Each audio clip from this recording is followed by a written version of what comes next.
terzo segnale, questa volta è valido e all'esterno si avvantaggia 0 Gravity nei confronti di Drazel Wild. 0 Gravity non riesce ancora a perfezionare il sorpasso, anzi Drazel Wild rientra.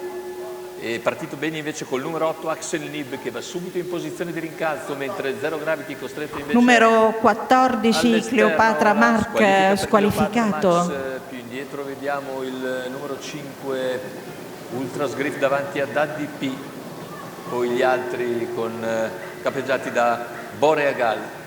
Gruppo comunque molto numero 6 Eclair Magic squalificato. Anche Eclair Magic. I primi 5 hanno preso molto vantaggio dopo 600 metri di gara, fuggitivi condotti da Drazel Wild con Axel Nib in seconda posizione, all'esterno 0 Gravity, poi Ultras Griff,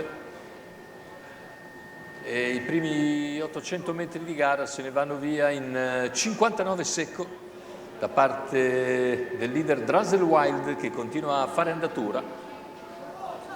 Faticano i cavalli rimasti attardati in partenza a ricongiungersi. Chilometro iniziale addirittura in 1:14. Numero 13 Castore Lux squalificato. Finisce a tabellone. Siamo nel secondo passaggio davanti alle tribune con 0 Gravity che torna aggressivo su Drazel Wild e si trascina Ultras Griff, che è spostato nelle sue scia, anche Daddy P per corsie esterne. Più indietro c'è Georg Ducras, mentre lungo la corda in seconda posizione c'è Axel Nib.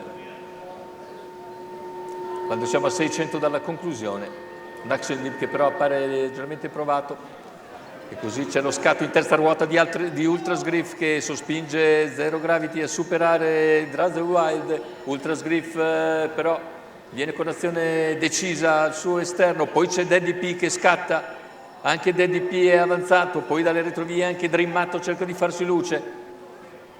Ultima curva completata con alle prese Ultras Griff e Daddy P. Ultras Griff entra in testa addirittura d'arrivo, lo attacca Daddy P che insiste negli 100 metri conclusivi, si avvantaggia Daddy P e nel finale sottomette Ultras Griff, mentre per il terzo sul traguardo è il numero 1 Dream Matto, che ha ragione di 0 Gravity e di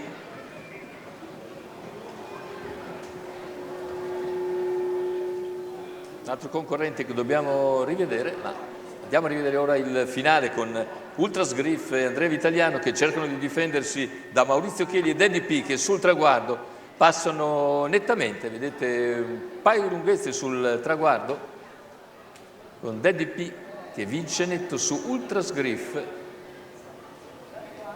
Terzo posto per molto più indietro per Dream Matto, poi gli altri a seguire con 0 Gravity al quarto posto e poi forse Boreagal al quinto.